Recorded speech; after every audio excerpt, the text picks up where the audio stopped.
Selamat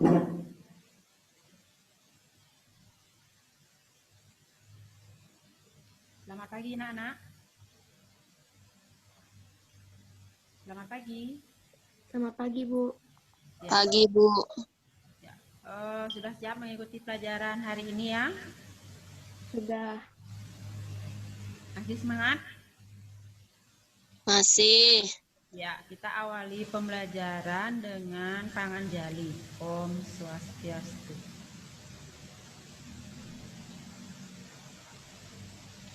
Nah, kita akan melanjutkan pembelajaran sebelumnya. Di kegiatan pelajaran kita hari ini, kita akan belajar mengonstruksi sebuah karya tulis ilmiah. Ya. Adapun tujuan pembelajaran kita hari ini adalah nantinya kalian mampu mengungkapkan informasi berdasarkan isi karya ilmiah. Kemudian yang kedua, kalian diharapkan nantinya dapat atau mampu mengonstruksi sebuah karya ilmiah dengan memperhatikan sistematika dan kebahasaan. Itu nanti akan diberikan sebuah contoh cara mengonstruksi sebuah karya ilmiah, hal-hal apa saja yang akan kita tentukan. Bisa dilanjutkan ya? Nah, ini materi yang pertama. Pengungkapan informasi berdasarkan isi karya ilmiah. Karya ilmiah memuat informasi berkaitan dengan masalah yang dipilih penulis. Nah, di awal untuk dapat menulis sebuah karya ilmiah, kita harus memiliki sebuah masalah. Karya ilmiah sering menjadi bahan diskusi berupa makalah. Makalah itu apa? Makalah adalah karya ilmiah yang secara khusus disiapkan dalam diskusi ilmiah. Apa saja jenis diskusi ilmiah itu? Jenis diskusi ilmiah diantaranya simposium, seminar, atau lokakarya. Nah, seperti halnya karya ilmiah, makalah terdiri atas bagian utama berupa pendahuluan, pembahasan, dan simpulan. Nah, hal ini sudah kita bahas di pertemuan sebelumnya ya, bahwa karya ilmiah itu berisi pendahuluan. Di pendahuluan ada apa saja yang sudah dijelaskan di materi sebelumnya? Ada yang masih ingat?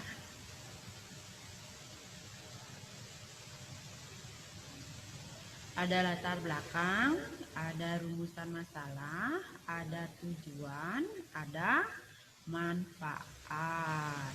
Ya, kemudian di pembahasan ada teori-teori yang akan kita bahas dari buku, dari jurnal, atau dari internet yang kita dapat berhubungan dengan topik yang kita ambil.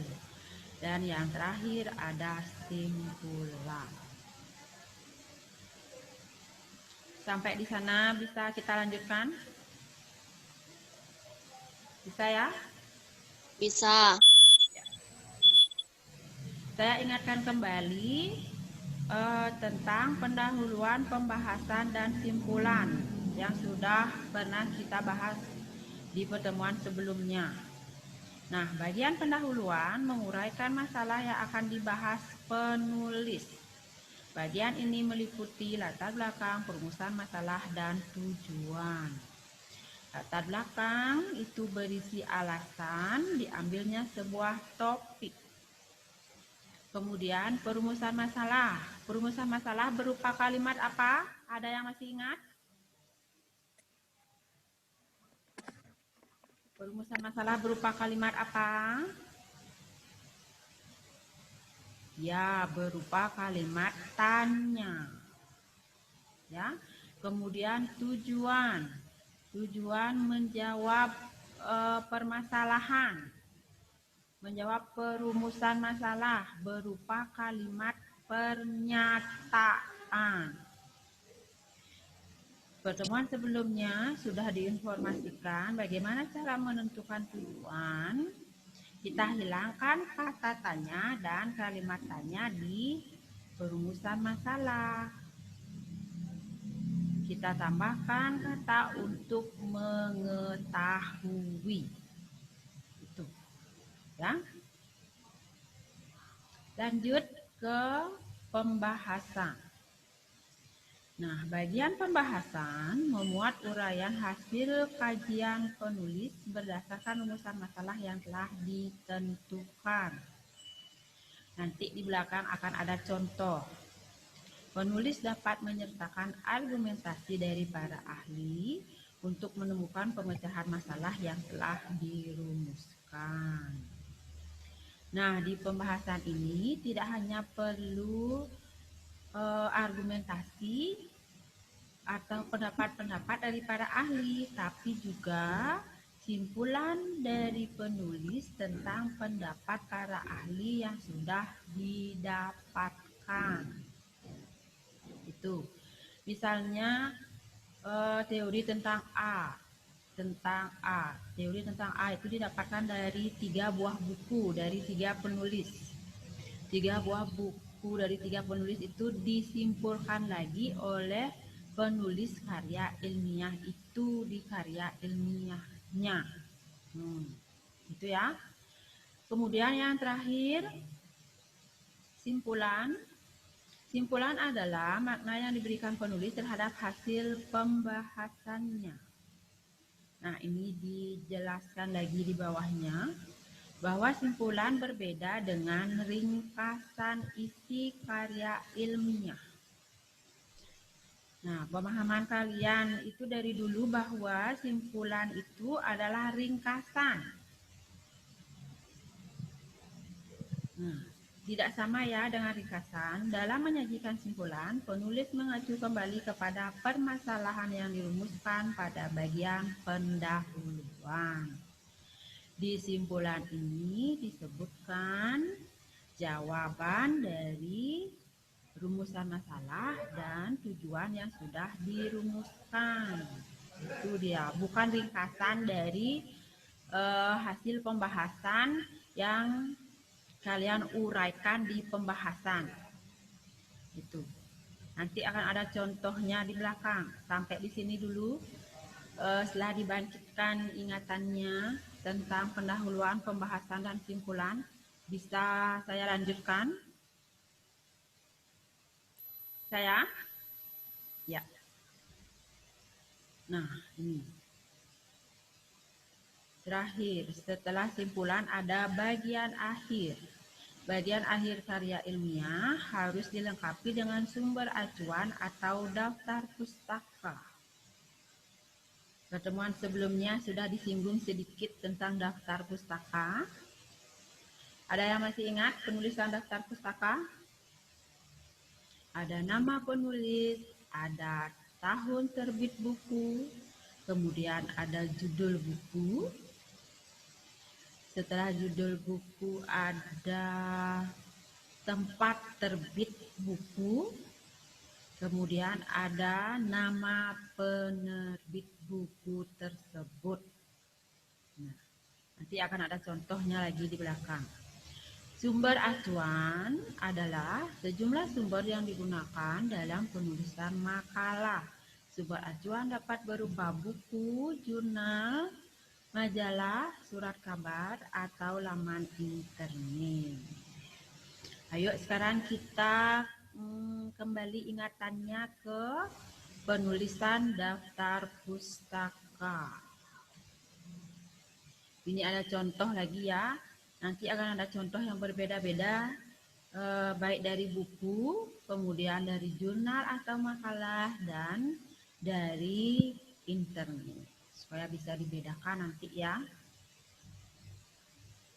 Nah, yang dari buku kalian masih ingat?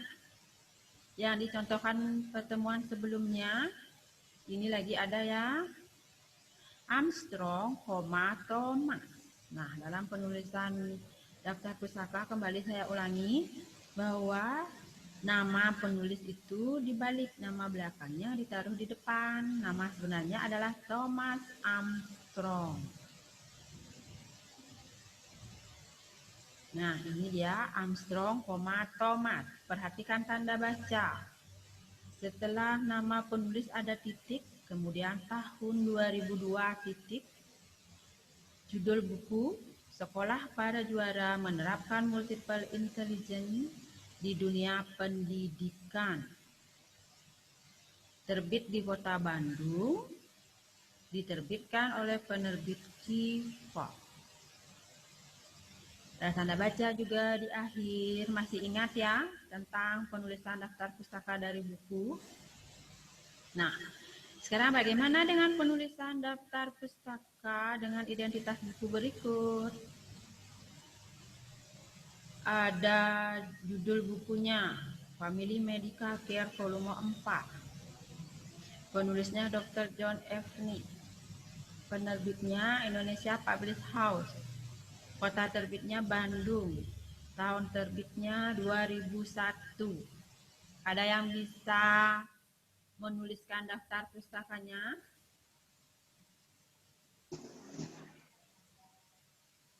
Dewa Ayu Purnama, silakan. Daftar pustakanya adalah FK Knight, John, FK Knight, Dr. John. Setelah itu 2001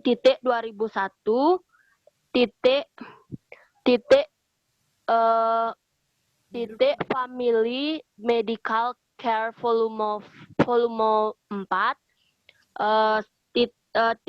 titik 2 Enggak, titik dulu. Mana tuh? Titik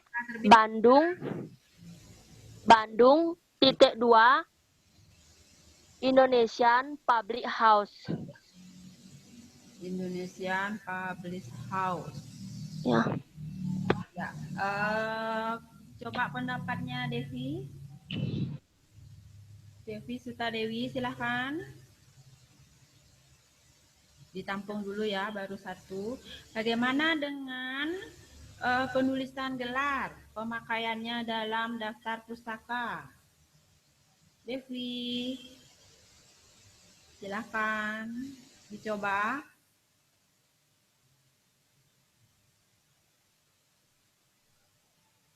Bagaimana kira-kira dengan penulisan gelar? Tadi Dewa Ayu Purnama menyebutkan gelarnya ya. Dokternya ya disebutkan tadi. Jawabannya seperti ini. Gelar tidak digunakan dalam penulisan daftar pustaka. Itu ya. Nah, namanya yang dipakai itu adalah Knight aja. Kemudian John F. Ya. Dibalik sekarang Knightnya yang ditaruh di depan ada tanda koma, kemudian di belakang diikuti dengan John F. Ingat, untuk gelar tidak digunakan dalam penulisan daftar pustaka. Sebenarnya tadi itu sudah betul urutannya untuk Dewa Ayu Purnama, hanya saja gelarnya yang masih ragu mungkin digunakan apa tidak, itu ya. Nah, ini dia penulisannya yang betul. Knight, John F. titik 2001. Judul bukunya Family Medical Care Volume 4 titik, kemudian diterbitkan di Bandung titik 2, penerbitnya Indonesia Publish House. Ini kurang tanda baca terakhir ya. Ini yang betul ya, untuk gelar tidak digunakan. Bisa dipahami? Halo anak-anak, sudah bisa dipahami? Bisa. Ya. Bisa, Bu. Ya. Kita lanjutkan dengan dari jurnal atau makalah. Nah, ini kalau dari makalah Mulyono, Anton, titik tetap aturannya setelah nama ada tahun, kemudian setelah tahun terbit ada judul makalahnya, Hanya saja tanda bacanya ditambahkan dengan tanda petik. Bahasa Indonesia dan ragam-ragamnya dalam majalah Pembinaan Bahasa Indonesia. Yang perlu ditambahkan lagi dalam penggunaan makalah itu adalah jilid berapa makalah itu terbit. Nah, jilid 1 nomor 1. Setelah itu sama seperti buku, ada tempat terbit dan ada penerbitnya. Jakarta, titik 2, tanda bacanya masih sama dengan penerbit Baratara.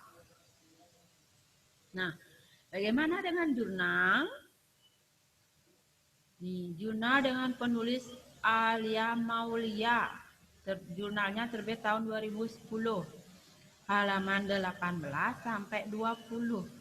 Judul jurnalnya Probabilitas Pasar Modal dan Perbankan di Lingkungan Pedesaan. Apa nama jurnalnya? Nama jurnalnya Jurnal Statistik, volumenya volume 11. Kira-kira bagaimana penulisan daftar pusaka untuk jurnalnya? Seperti ini dia penulisannya. Namanya tetap ya, Alia Maulia.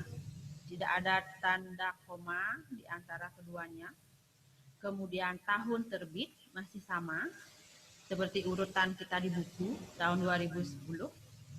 Kemudian judul buku, judul jurnal sama dengan penulisan judul buku.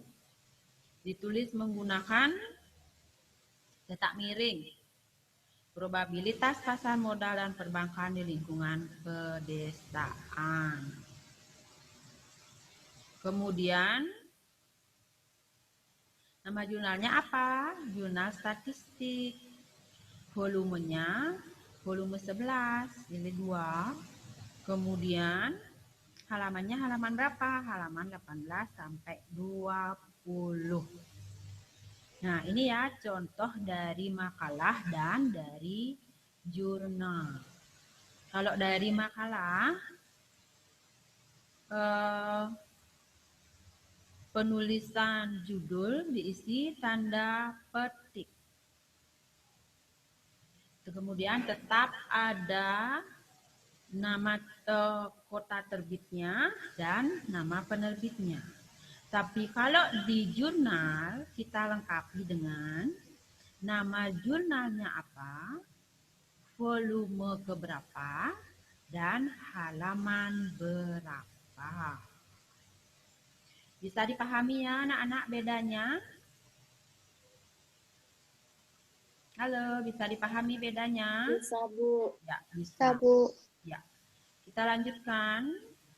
Nah, jika contoh dari internet, ada dua cara. Ini yang biasanya kita ambil supaya lebih mudah kita cari di internet aja.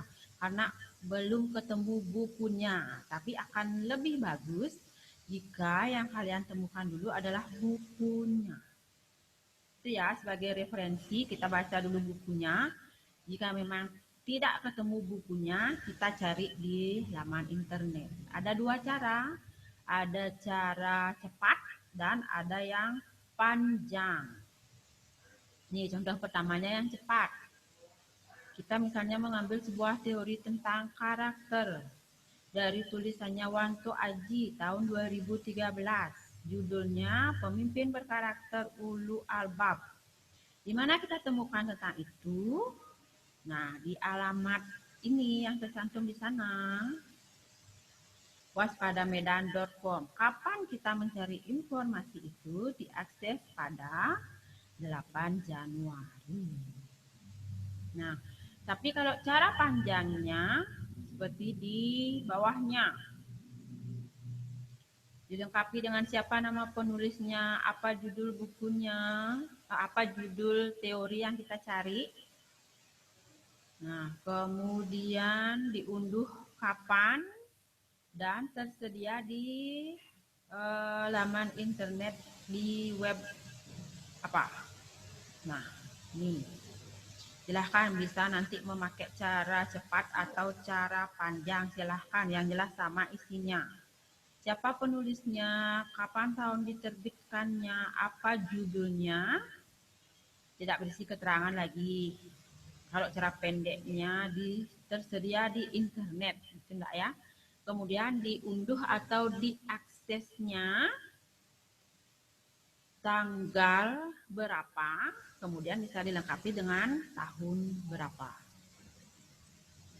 Bisa dipahami ya? Bisa. Ya, kita lanjutkan. Nah, pembahasan yang kedua yaitu penulisan karya ilmiah dengan memperhatikan sistematika dan kebahasaan. Maaf. Penulisan karya ilmiah dengan memperhatikan sistematika dan kebahasaan. Karya ilmiah berupa artikel, makalah, hasil penelitian, skripsi, tesis, atau disertasi harus disajikan dengan baik. Nah, kriteria karya ilmiah yang baik diingatkan kembali di sini yaitu harus aktual, menjadi topik hangat yang sedang dibicarakan masyarakat. Kemudian faktual, berdasarkan fakta. Menarik, membangkitkan minat pembaca untuk mengetahui isinya lebih jauh lagi. Kemudian efektif, lebih banyak diingat daripada dilupakan. Kemudian efisien, lebih sedikit memerlukan waktu daripada usaha. Nah, ini aktual, faktual, menarik, efektif, dan efisien. Nah, sebelum membuat karya ilmiah, kita akan membuat kerangka karya ilmiah. Kerangka berfungsi sebagai apa? Kerangka berfungsi sebagai rancangan atau garis besar karya ilmiah yang bersumber dari bahan-bahan yang telah dikumpulkan. Bahan-bahan tersebut tidak boleh memiliki bobot yang sama. Oleh karena itu, bahan itu pun harus diseleksi. Nah, bahan-bahan tersebut dapat diperoleh dari mana? Dari wawancara dengan narasumber atau dengan membaca sumber-sumber yang berhubungan dengan topik yang kita ambil. Nah, ini langkah-langkah menyusun kerangka karya ilmiah. Yang pertama, langkah-langkahnya menentukan tema atau topik karya ilmiah. Ini tentang menentukan topik, kemudian membatasi topik, sudah kita bahas sedikit di pertemuan sebelumnya. Sekarang diingatkan lagi, karena ini berhubungan dengan bagaimana cara kita menyusun sebuah kerangka. Misalnya topik yang kita ambil contohnya tentang daun sirih sebagai obat tradisional. Nah, ini kan baru umum sifatnya ya. Sekarang saya dibatasi lagi topiknya. Kita batasi topiknya dengan judul obat tradisional daun sirih sebagai antibakteri dalam bidang veteriner, dalam bidang kesehatan ya. Untuk antibakteri itu pembatasannya dalam bidang apa? Dalam bidang veteriner. Itu baru topiknya. Terus bagaimana dengan masalah dan tujuan penelitiannya? Berdasarkan topik yang kita ambil itu, maka disajikanlah masalah sebagai berikut. Ada 3 hal yang ingin kita ketahui permasalahannya dari topik kita tadi. Yang ini topiknya ya, obat tradisional daun sirih sebagai antibakteri dalam bidang veteriner. Obat tradisional daun sirih, kira-kira apa yang ingin kita ketahui? 1.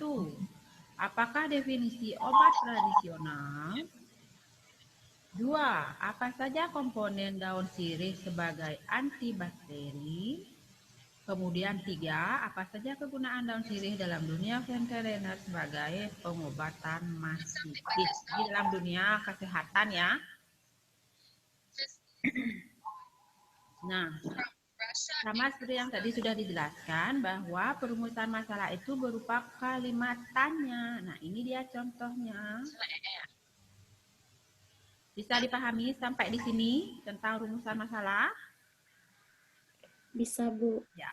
Sekarang kita lanjut ke tujuan, berarti menjawab ketiga pertanyaan di rumusan masalah ini. Seperti apa tujuannya? Nah, ini. Tujuan karya ilmiah tersebut sebagai berikut. Apa pengertian atau definisi dari obat tradisional? Tujuan kita ingin mengetahui obat tradisional. Kemudian tadi di rumusan masalah, apakah komponen dalam daun sirih sebagai antibakteri? Di tujuannya kita menjawab itu dengan kalimat pernyataan mengetahui komponen dalam daun sirih sebagai antibakteri. Kemudian yang nomor 3 juga sama. Apa kegunaan? Itu tadi di rumusan masalah. Sekarang kita jawab di tujuannya. Mengetahui kegunaan daun sirih dalam dunia veteriner sebagai pengobatan mastitis. Itu ya, menjawab pertanyaan dari rumusan masalah. Nah, cara yang keempat adalah mendaftar gagasan yang akan dikembangkan dalam karya ilmiah berdasarkan tema atau topik yang sudah dipilih. Tadi kita memilih daun sirih sebagai pengobatan tradisional. Berarti gagasan yang akan kita kembangkan adalah 1. Pengertian obat tradisional. 2. Biologi dan komponen kimia daun sirih. Komponen apa saja yang ada dalam daun sirih. Kemudian kegunaan daun sirih sebagai antibakteri. Maaf, sebagai antibakteri ya. Kemudian yang keempat, daun sirih dalam dunia veteriner sebagai antibiotika kasus mastitis. Ini kesehatan pada ibu menyusui. Itu gagasan-gagasan yang akan kita ambil berhubungan dengan rumusan masalah dan tujuan yang kita angkat sebelumnya. Lalu cara 5-nya apa?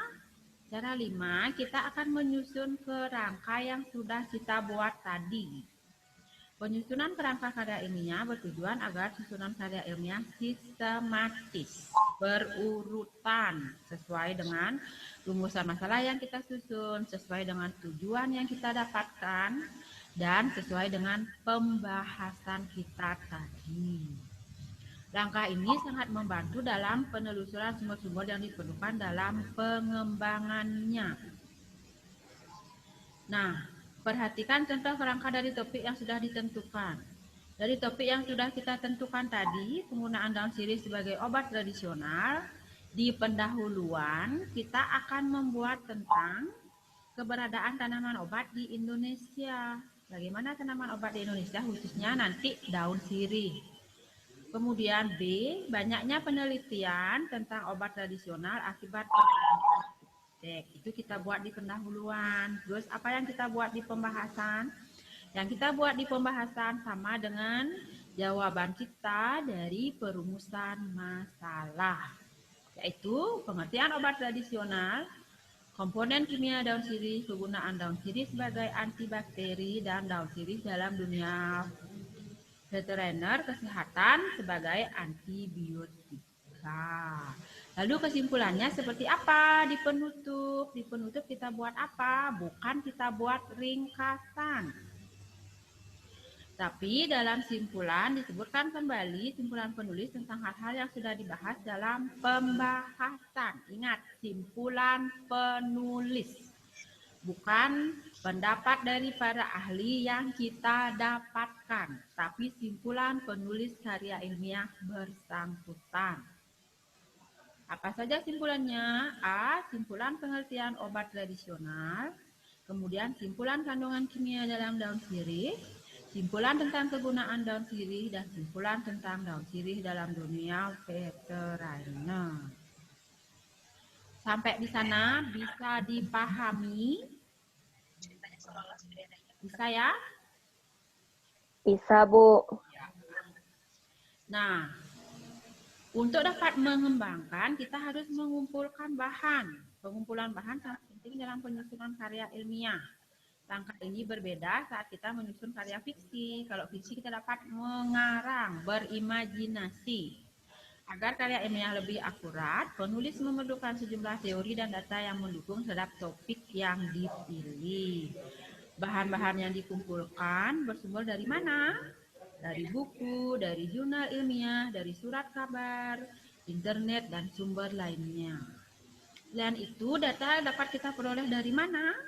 Nah, dari kegiatan observasi, itu pengamatan secara langsung, kemudian dari kegiatan wawancara dengan ahli atau orang-orang yang berhubungan dengan topik yang kita angkat, atau lewat angket, pemberian pertanyaan berstruktur kepada orang-orang yang kita perlukan informasinya berkaitan dengan topik yang kita angkat.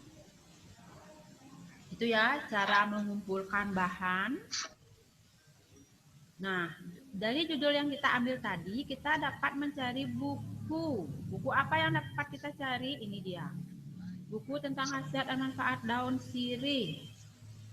Kemudian buku tentang ramuan tradisional untuk penyakit malaria. Atau jika tidak ditemukan bukunya, kita bisa mencari informasi atau materi tambahan di internet.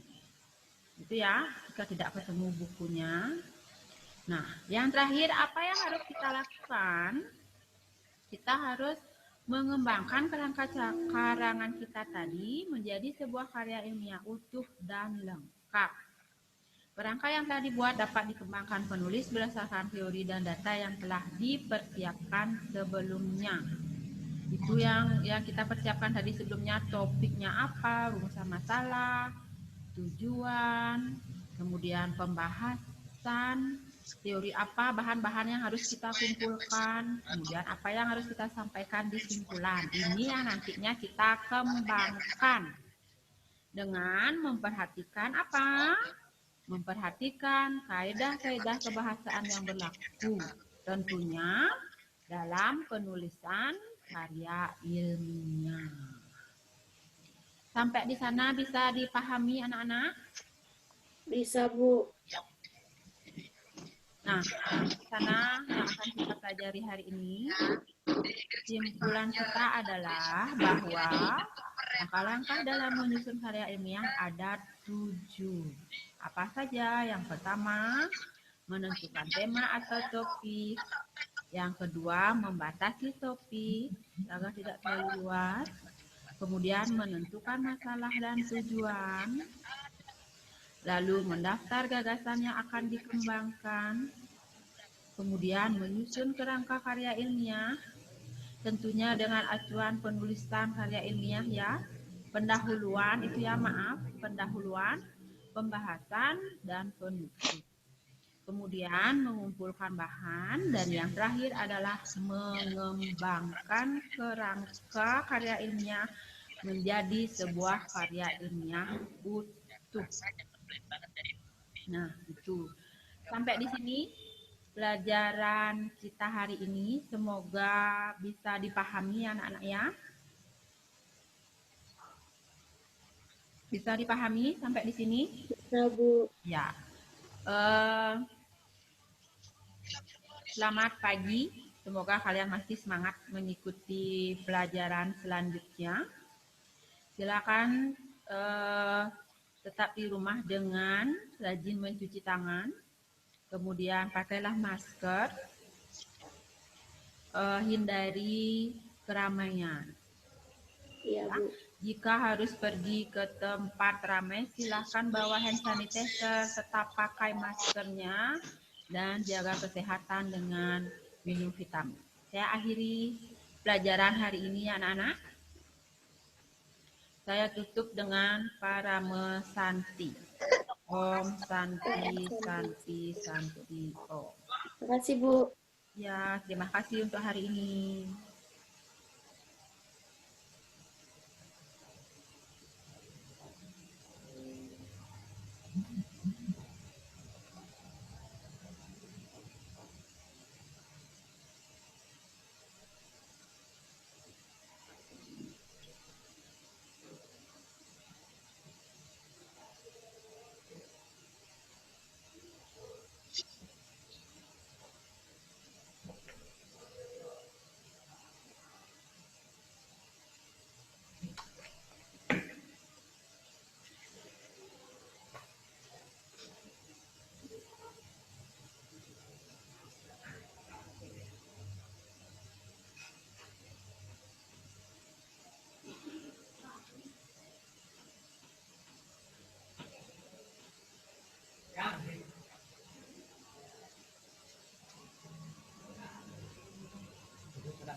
Ibu ngerti?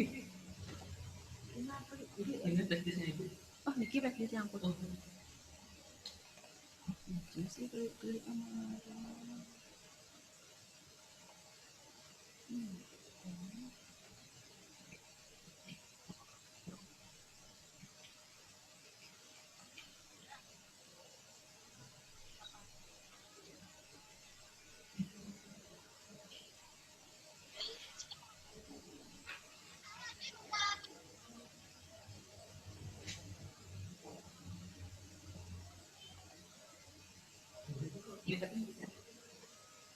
Murid itu kelihatan muridnya. Oh, Niko dan di Miskin. Apa hubungannya, Pak?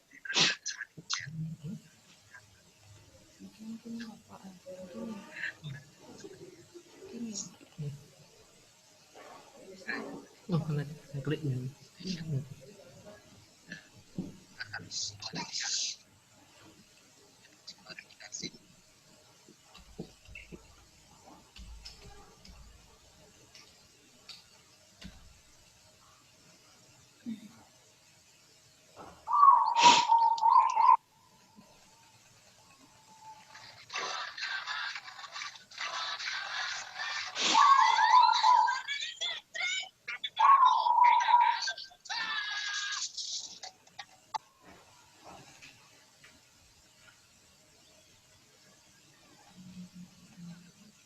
Itu udah bisa ya?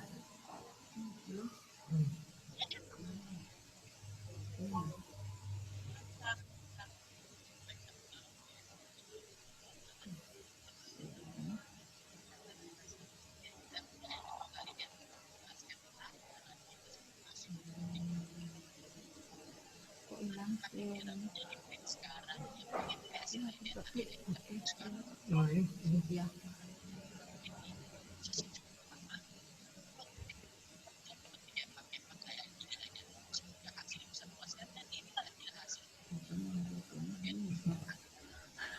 Itu.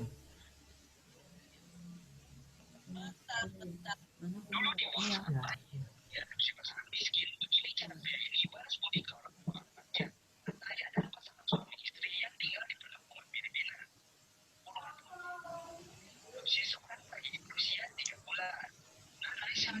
Coba tanya sekarang. Mana kamu bisa lihat materinya? Nanya coba udah bisa lihat materinya.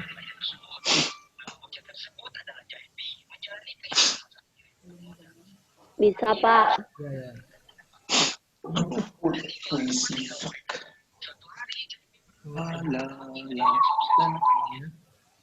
Ya, Kak.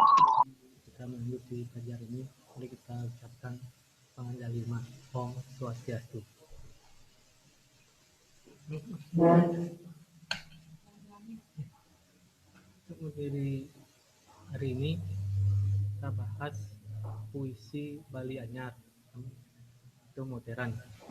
Pengertian puisi Bali Anyar, unsur-unsur puisi. Puisi Bali modern secara sederhana, batang tubuh puisi terbentuk dari beberapa unsur-unsur puisi, yaitu kata, lirik, bait, bunyi, dan makna. Kata adalah unsur utama terbentuknya sebuah puisi. Pemilihan kata dalam kurung diksi yang tepat sangat menentukan kesatuan dan keutuhan unsur-unsur yang lain. Kata-kata yang dipilih diformulasi menjadi sebuah lirik.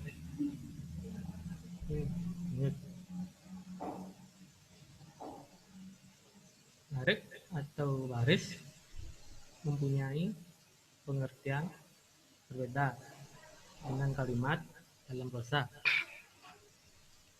Lirik bisa berupa satu kata saja,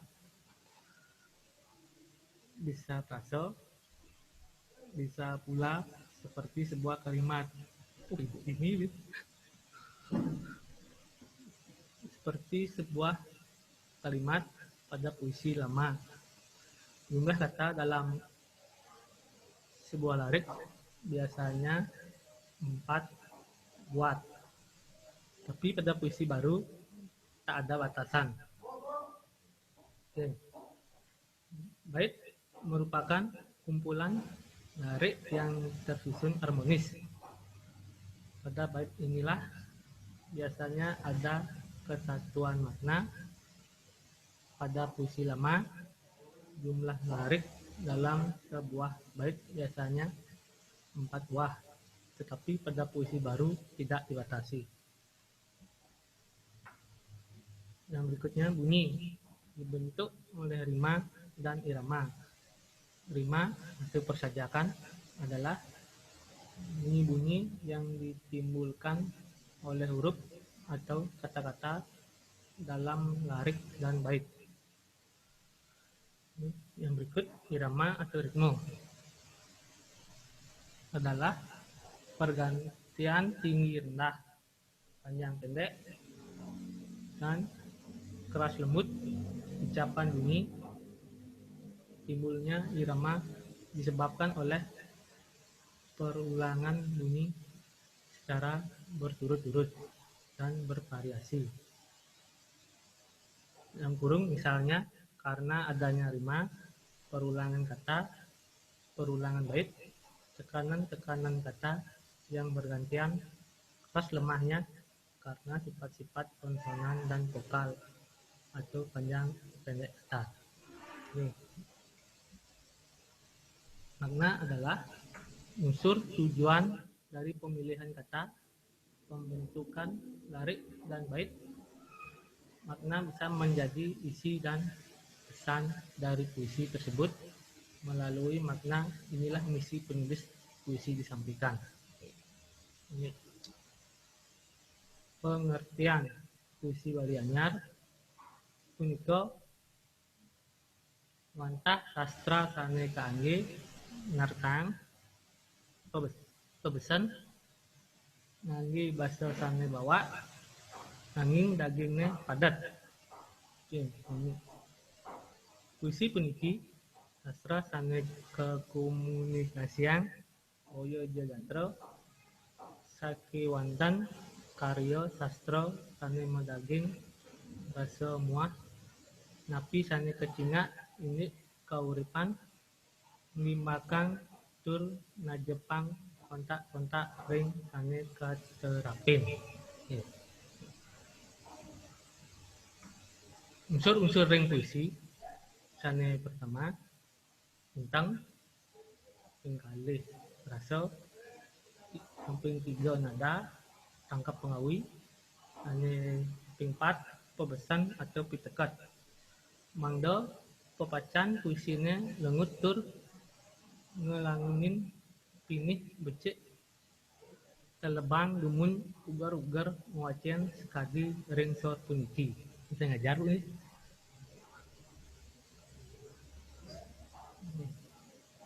Lanjut.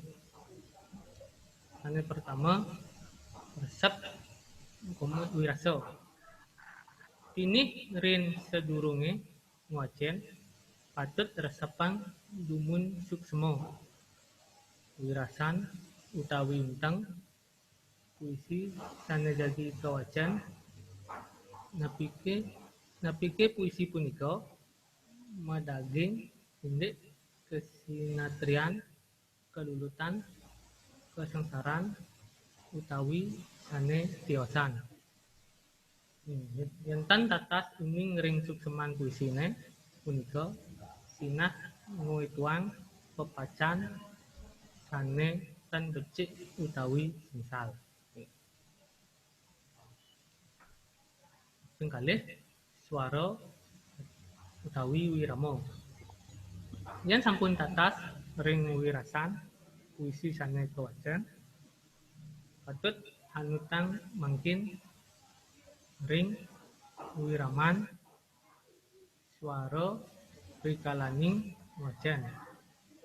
Ring ijo patut halus mamban utawi keras tur suarane rikala ngwacen Mangdo prasido atas kapireng oleh sang mirengan. Kaping 3 semito tawi raras wirago. Semito atau raras mimi wirago atas bagian gerak tubuh.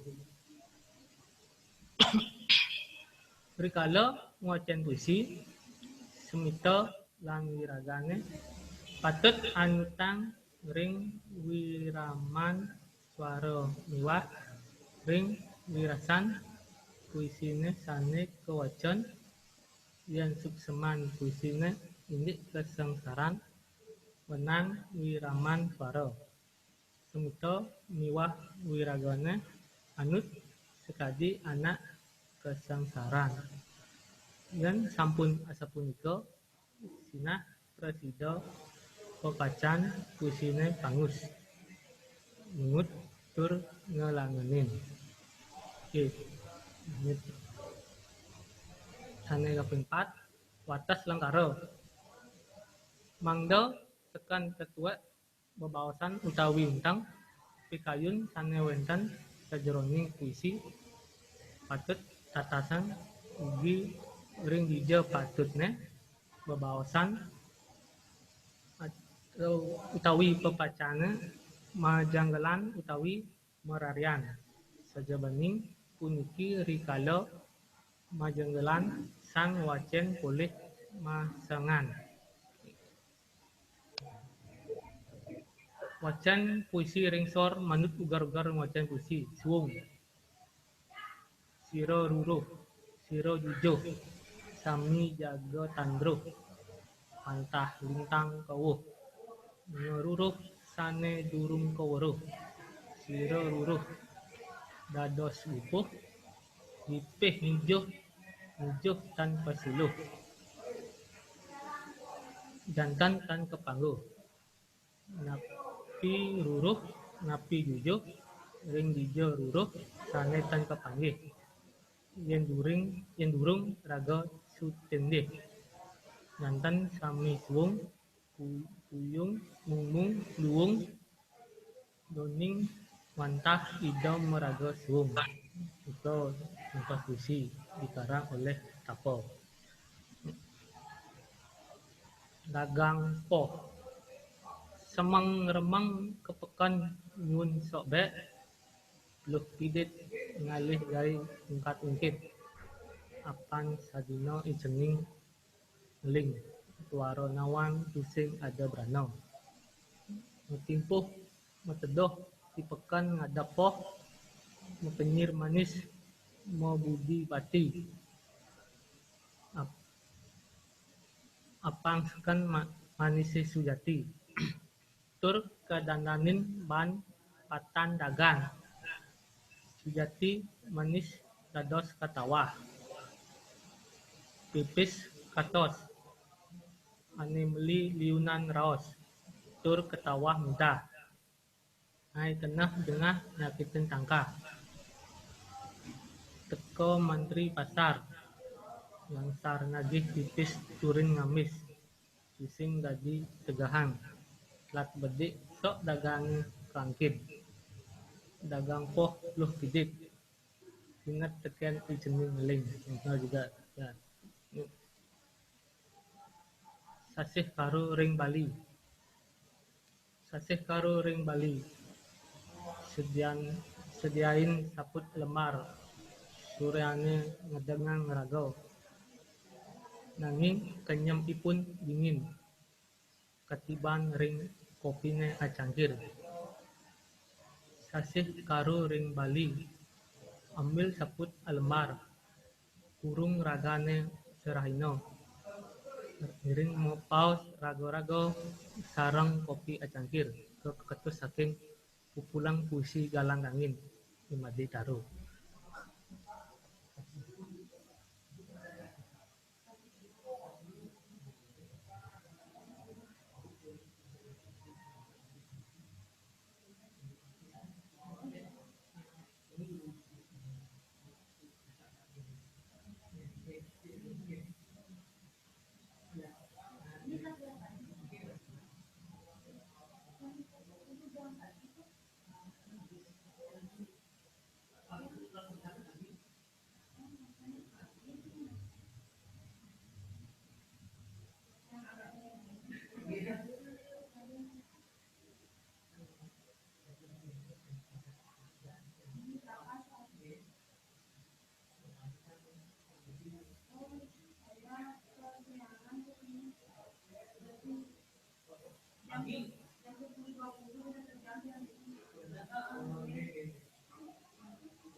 Lanjut.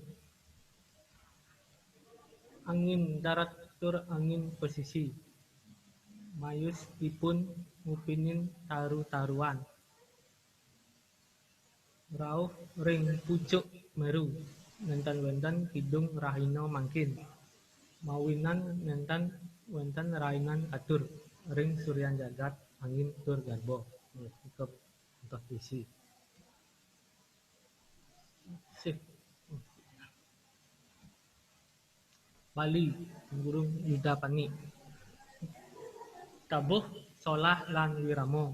Mriki masikian hidup kehidupan antuk dasar manah suci suaran bajra ido prando melarapan wedo. Juru kidung metimpuh ngidungang warga sari sekadi maayunan ring muncuk penjore gejaran ring oncer canang sari lebur masikian dahating ngulangin sejeroning manah gunpidan tiang liang apang liang ini di tengah-tengah oleh tamu lilingan. Miring mangkin sitiang ragane ngajagang warisan leluhur sami membalik sumpah ring manah soang-soang angin senjata dahatin sakti pacang warisan okane pungkuran seni budaya kesucian leluhur wantah ketujuh unpidan tiang sebat apang sebat dini ketembangin pupuh semaran danau.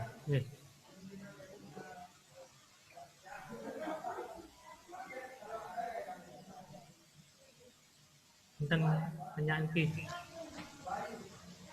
dan enten ke becikan ring hidup pasukudukan salunglung sabayan tako ngulangunin suaran suling pengangon bajang-bajang nyembang ngalisan semar pegulingan di Jabopuro enten ke unpidan tiang mati apang mati dini keterang kekawin perihan teman. Cerpen. Pengertian cerpen inggih punika.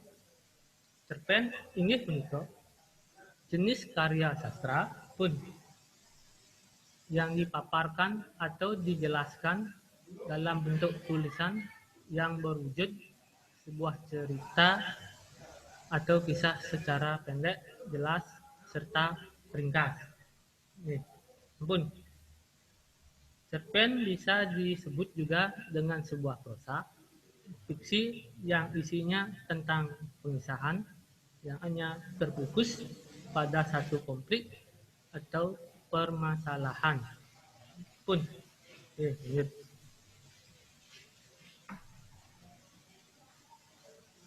Cerita cendet cerpen artinya cerita pendek mangda alit-alit uning indik cerita cendet ring serat Bali anyar indayang cawus pitaken ring sor puniki tapi alit-alit nahanin ngwacen cerita cendet bahasa Bali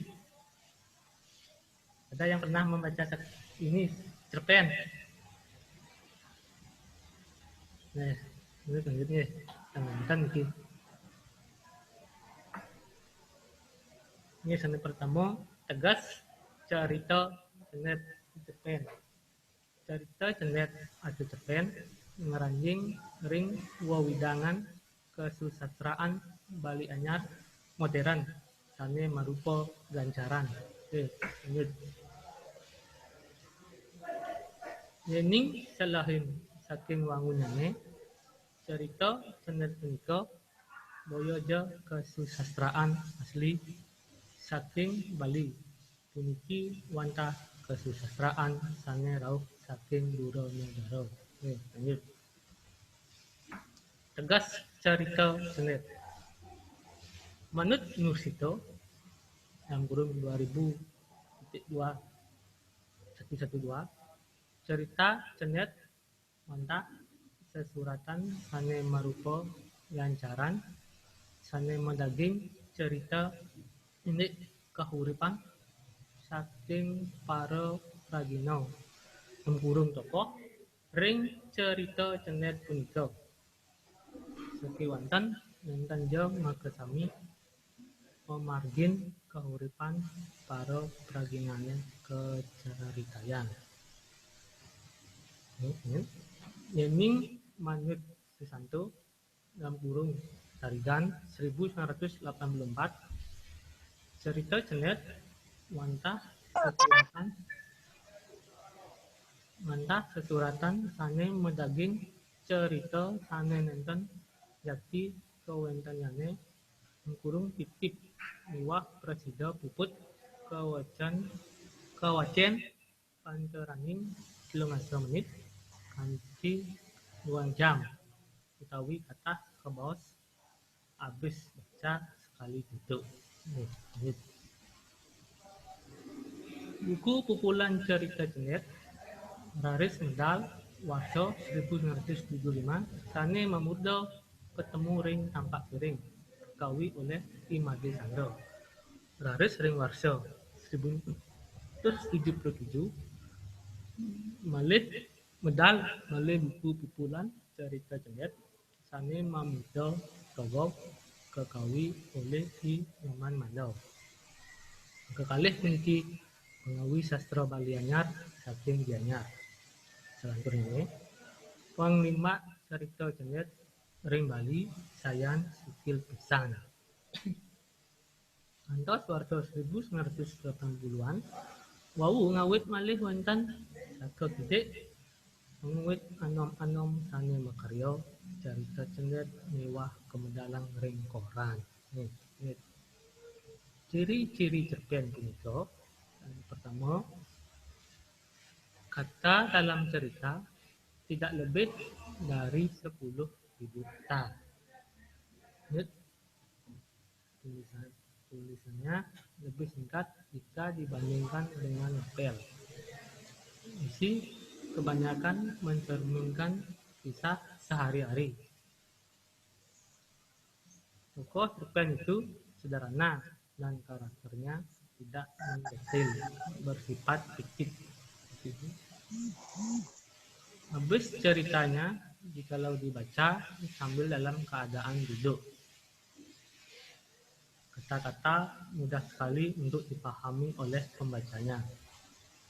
Kesan dan kesan yang diberikan dalam cerita sangat mendalam sehingga pembaca juga ikut serta merasakan kesan dan cerita itu.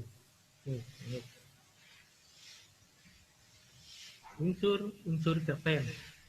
Unsur cerpen terdiri dua macam. Ini punya unsur intrinsik dan ekstrinsik. Berikut bawah ini penjelasan lengkap mengenai unsur-unsur. Unsur intrinsik cerpen yang pertama tema. Tema adalah suatu pokok masalah yang mendasari sebuah cerita dalam kurung gagasan pokok dasar cerita. Tema biasanya terlihat jelas dalam cerita namun tidak dalam keadaan langsung, yang mana pembaca itu menyimpulkan terlebih dahulu untuk menentukan tema dalam sebuah cerita itu. Biasanya tema dirumuskan dalam bentuk sebuah kalimat pernyataan. Kembali, unsur intrinsik cerita cendet itu cerpen. Yening mawasan indek kesusastraan utaminyane cerita cendet sinah nenten jangkep yening durung mawasan unsur-unsur sane ngwangun kesusastraan punika. Unsur-unsur sane ngwangun kesusastraan Bali anyar inggih punika unsur intrinsik miwah unsur ekstrinsik. Unsur intrinsik ring sastra Bali anyar mantah unsur saking wangun sastrane punika mangda presida jangkep dados wangun sesuratan jangkep ring daging aler jangkep ring wangunane. Unsur intrinsik ring kesastraan Bali anyar enten 6 inggih punika sane pertama Intang Pikayun dalam kurung tema. Tema puniki patah sekadi untang bebawasan sane dados bantang pengawi ngemargiang pemargin cerita jeliet punika. Kaping kalih tokoh miwah penokohan. Tokoh ring cerita jeliet mantah Regino sane ngemargiang lelampahan cerita penokohan ring cerita jeliet mantah pratingkah sifat karakteristik Regino atau tokoh cerita. Tokoh kekepah dados tigang soroh inggih punika inggih tokoh utama Regino atau tokoh sane pinih sering dados bebawasan ring cerita miwah sane paling akeh ngambil galah ring lampahan cerita. Tokoh sekunder Regino atau tokoh sane kijikan ring Regino utama oleh bebawasan ring cerita dan talar kijikan ngambil galah ring cerita.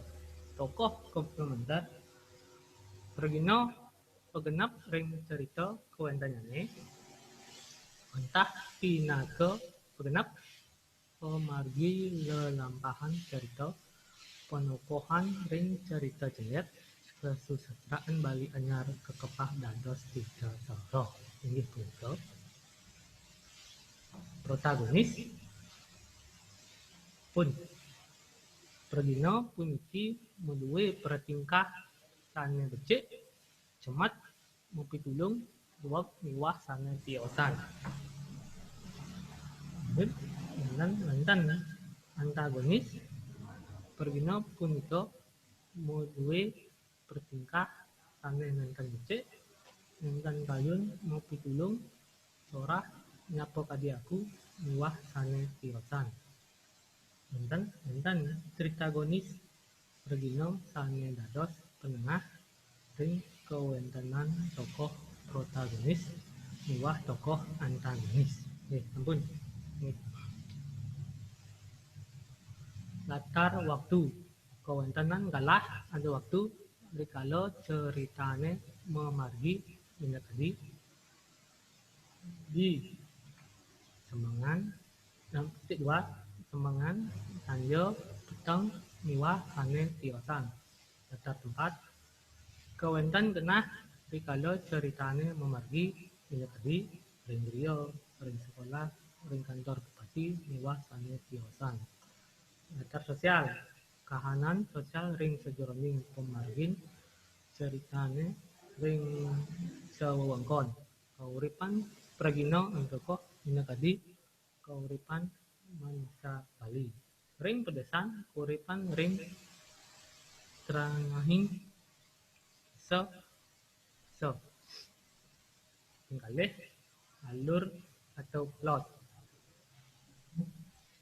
Alur atau plot ialah sebuah langkah atau jalan dari sebuah cerita. Urutan cerita biasanya bisa terjalin atau urutan waktu, kejadian, atau hubungan dari sebab dan akibat. Secara garis besar, urutan alur atau plot itu perkenalan, kemudian muncul sebuah konflik atau masalah, peningkatan masalah atau konflik, puncak masalah atau klimaks, kemudian penurunan masalah atau konflik, dan yang terakhir adalah penyelesaian masalah. Kaping 3, penokohan atau perwatakan. Penokohan adalah pemberian suatu watak atau sifat karakter pada tokoh cerita. Pemberian sifat tersebut akan tercermin dalam pikiran, tingkah laku, ucapan atau pandangan tokoh terhadap sesuatu hal. Metode penokohan tersebut ada dua, yaitu dengan metode analitik dan metode dramatik. Metode analitik adalah metode penokohan yang dicerminkan atau dipaparkan secara langsung, seperti sadis, memarah, keras kepala, dan lain-lain. Sedangkan metode dramatik adalah metode penokohan yang dicerminkan atau dipaparkan secara tidak langsung, atau penggambaran sifat melalui penggambaran fisik, dialog antar tokoh, dan lain-lain. Penampilan tokoh juga dibagi menjadi dua, yaitu protagonis dan antagonis. Tokoh protagonis adalah tokoh yang memerankan atau memiliki watak baik jujur, dapat dipercaya, cepat tanggap, dan lain-lain. Lebih jelas, tokoh ini berwatak baik.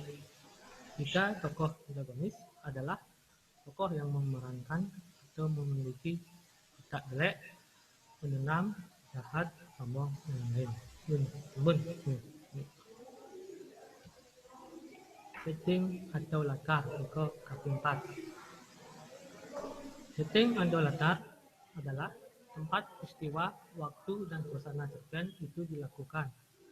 Atau lebih jelasnya, latar atau setting itu terdiri dari 3 unsur, yaitu latar, tempat, berkaitan dengan di mana peristiwa dan cerpen itu terjadi.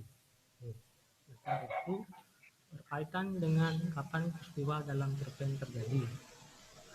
Latar suasana berkaitan dengan perasaan atau suasana kejadian peristiwa cerpen itu terjadi.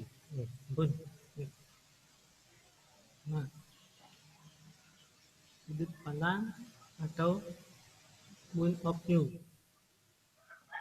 Sudut pandang adalah cara bercerita atau cara pandang visi seorang pengarang pada suatu peristiwa dalam cerpen.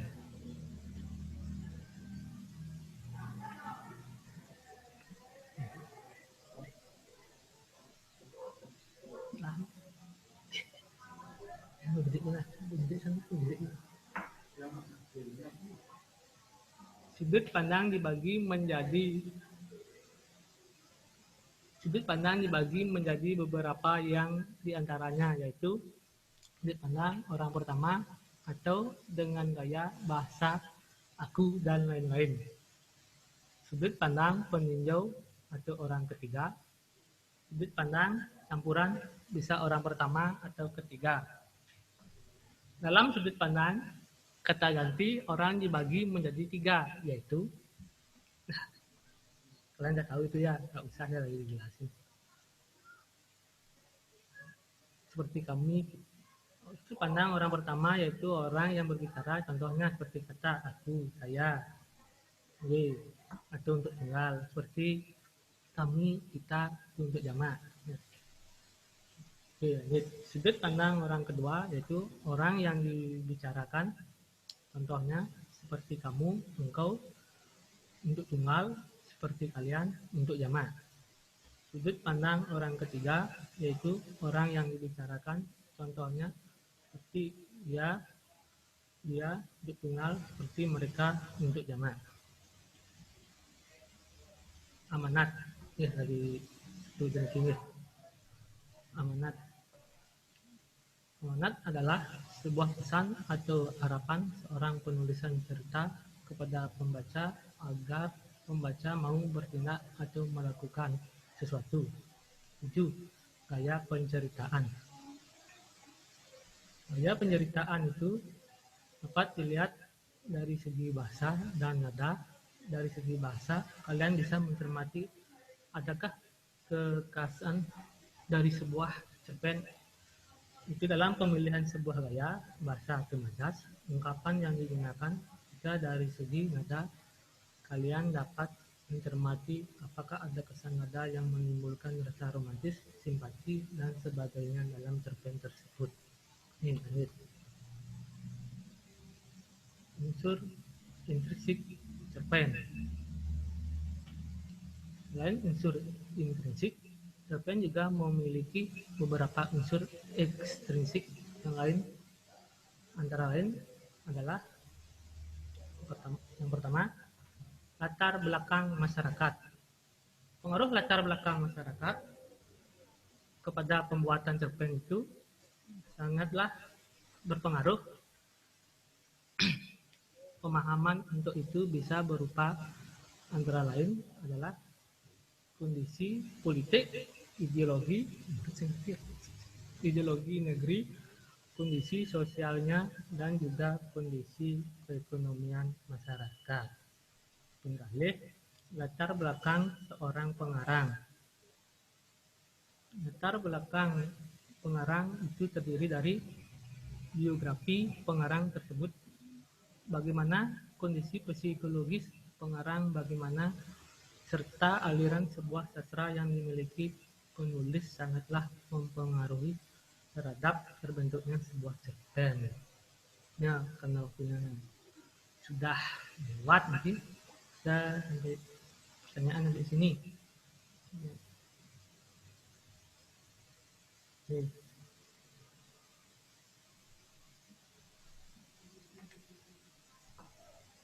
Oke, kalau tidak ada, akhiri di sini nih.